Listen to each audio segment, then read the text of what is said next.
Come along with me as I work through building my next commander deck. Hi, I'm Warren. I own crackerjackgames.ca, and along with getting you the best cards, I do love building commander decks. Now, I've kind of had a little bit of a project going on for the last year. I've been slowly putting together some commander decks that I plan on keeping together, and their power level's really consistent, but I'm a big fan of tinkering, pulling decks apart, putting back together again. And now that I play so much EDH, I can do that in that format. And with my casual decks, it's just about getting to a point where I'm really happy to open the box and play with them. So let's talk about my newest creation, Tamiyo, Inquisitive Student. We've got a 1-drop 0/3, so you know this deck is totally winning with commander damage. Whenever Tamiyo attacks, investigate. When you draw your third card in a turn, exile her and transform her. She becomes Tamiyo Seasoned Scholar. The +2 protects you, the -3 returns an instant or sorcery, and that -7 draw cards equal to half the cards in your library rounded up. You have no maximum hand size. I think this deck can do it, and I want to show you how. I've always been a big fan of Tamiyo. This completed Sage card is absolutely awesome. She's traditionally been able to rebuy things from the graveyard, and this one does it too. So the deck runs all the Tamiyos we can. And I'm also really leaning in to the investigate mechanic. We're going to make a bunch of clues, and we're going to win with them, as well as put them to use, obviously. So we're playing Trail of Evidence. This just pumps out clues as you cast spells. Playing 2 counter spells in the deck. One's Arcane to Now, so we can all draw some cards. And one's Confirmed Suspicions because, well, 5 mana to counter a spell is totally fair. Since we're pumping out lots of tokens, Jaheira, Friend of the Forest, is great. She says tokens you control have tap, add a green. Sounds like my tokens are making mana for me.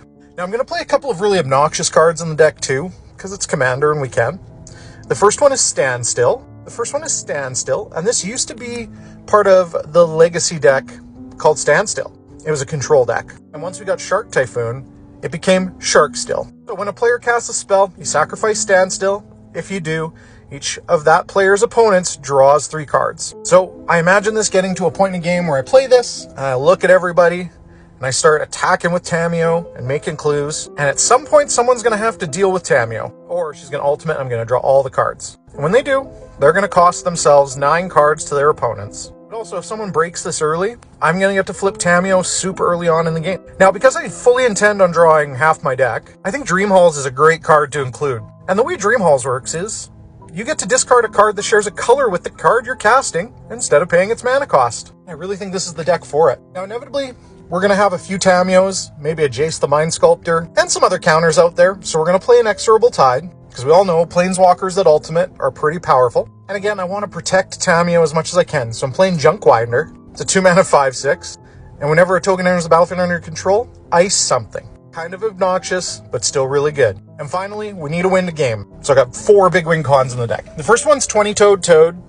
Whenever 20-Toed Toad attacks, you win the game if there are 20 more cards in your hand, or if it has 20 or more counters on it. Beautiful. Since we're making tons of clues, we get to play the blue Craterhoof of Behemoth in Cyberdrive Awakener. All my clues become 4/4 flyers for a turn. And if that doesn't work, we're going to play Tangle Trove Kelp.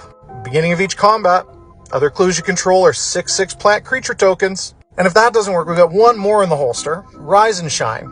Put 4 1/1 counters on an artifact you control. Or overload it and put 4 +1/+1 counters on each non-artifact you control. So again, Craterhoof Behemoth. Imagine losing to a book and a slinky. So the deck draws lots of cards. It makes a lot of clue tokens. It's going to proliferate and get those Planeswalkers to ultimate status, and hopefully win the game a bunch of times. I'm a big fan of keeping the board clear, and for me that means making like 1 type of token, in this case clues. I'm okay with making a stack of clues. But in Constructed, I typically play control decks. That means I get lands and a couple of Planeswalkers on the battlefield trying to win the game, and that's what I'm going to do here. I'm going to have a great time. Other people are going to have a great time too. I'm not playing tons of counter spells. You can check out the link to the Mox field, and that'll be in the comments. And make sure to head over to crackerjackgames.ca. Hope this helps.